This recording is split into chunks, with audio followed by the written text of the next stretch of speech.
Find the numbers on the number line that are at a distance of 3 units in the opposite direction of -2. So, இதுக்கு -2க்கு opposite directionல நம்ம 3 units move பண்ணினோம்னா நமக்கு என்னென்ன numbers கிடைக்குது அப்படின்னு சொல்லிட்டு கேக்குறாங்க. So, first நம்ம number line போட்டுக்கலாம்.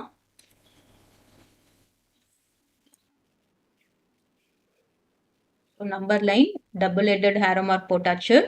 அதுக்கப்புறம் நம்ம ஃபர்ஸ்ட் என்ன பண்ணணும் 0 மார்க் பண்ணணும்.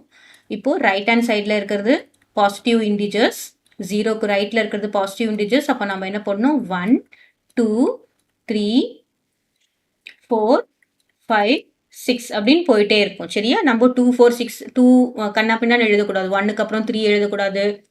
அப்புறம் ஒரு லைனை விட்டுட்டு இன்னொரு லைன்லாம் போடக்கூடாது. இங்கே 1 போட்டுட்டு இங்கே 2 போடக்கூடாது. அப்புறம் இங்கே 3 போடக்கூடாது. இந்த மாதிரி ஹேவஸாக எழுதக்கூடாது. அதுக்கப்புறம் இந்த பக்கம் என்ன வரும் பாருங்க, -1, இது -2, இது -3, -4, -5, இங்கே -6 அப்படின்னு போயிட்டே இருக்கும். இப்போ நம்ம -2வை முதல்ல மார்க் பண்ணிடலாம். நமக்கு என்ன கொடுத்துருக்காங்க, -2ல இருந்து ஆப்போசிட் டைரக்ஷன்ல நமக்கு மூவ் ஆகணும். இப்போ பார்த்தீங்கன்னா -2ல இருந்து இது எந்த பக்கம் மூவ் ஆகுது, ரைட் சைடு.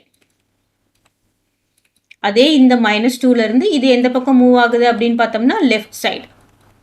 சரியா? எத்தனை யூனிட்ஸ் மூவ் பண்ணணும், 3 யூனிட்ஸ் மூவ் பண்ணணும்னு சொல்லியிருக்காங்க. அப்போ -2ல இருந்து ரைட் சைடு 1 2 3 3 யூனிட்ஸ் மூவ் பண்ணா நமக்கு என்ன வருது, 1 வருது. So from -2 moving right side, moving right side 3 units. நமக்கு என்ன வரும், the number we will be getting is 1. 1ன்ற number நமக்கு கிடைக்குது. ஓகேவா? இதுவே நமக்கு என்ன, நமக்கு ஆப்போசிட் டைரக்ஷன்ல இந்த பக்கமும் மூவ் ஆகணும், இந்த பக்கமும் மூவ் ஆகணும். இப்போ நம்ம ஆப்போசிட் டைரக்ஷன்ல மூவ் ஆகுறோம். இந்த பக்கம் மூவ் ஆகுறோம்னு வச்சுக்கோங்க. ஸோ இந்த பக்கம் மூவ் ஆகுறோம். இது 1 2 3. அப்போ ஃப்ரம் -2 லெஃப்ட் சைடு வந்து எத்தனை யூனிட்ஸ் மூவ் பண்ணுறோம், 3 யூனிட்ஸ் மூவ் பண்ணால் நமக்கு கிடைக்கக்கூடிய நம்பர் என்ன அப்படின்னு பார்த்தோம்னா -5.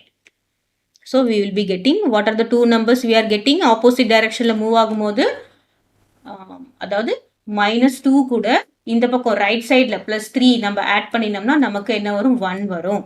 அதே -2 கூட இந்த பக்கம் லெஃப்ட் சைடு போகும்போது என்ன பண்ணுறோம், சப்ராக்ட் பண்ணி, அதாவது கம்மியாகிட்டே போகிறோம். -2 கூட இந்த லெஃப்ட் சைடு ஆட் பண்ணும்போது என்னது, -3 ஆட் பண்ணும்போது -5. ஸோ இது நம்ம ஹையர் கிளாஸஸில் படிப்போம். சரியா? இப்போ இந்த மாதிரி நீங்கள் புரிஞ்சுக்கிட்டா போகிறோம். இங்கே 2ல இருந்து ரைட் ஹேண்ட் சைடு போகும்போது என்னது, ஆட் பண்ணிகிட்டே போகும், அதிகமாகிட்டு போகுது. அதே லெஃப்ட் ஹேண்ட் சைடில் மூவ் பண்ணும்போது என்னது, கம்மியாகிட்டே போகுது. So what are the 2 numbers அப்படின்னு பார்த்தோம்னா 1 and -5 ஆர் த 2 நம்பர்ஸ். கிளியரா?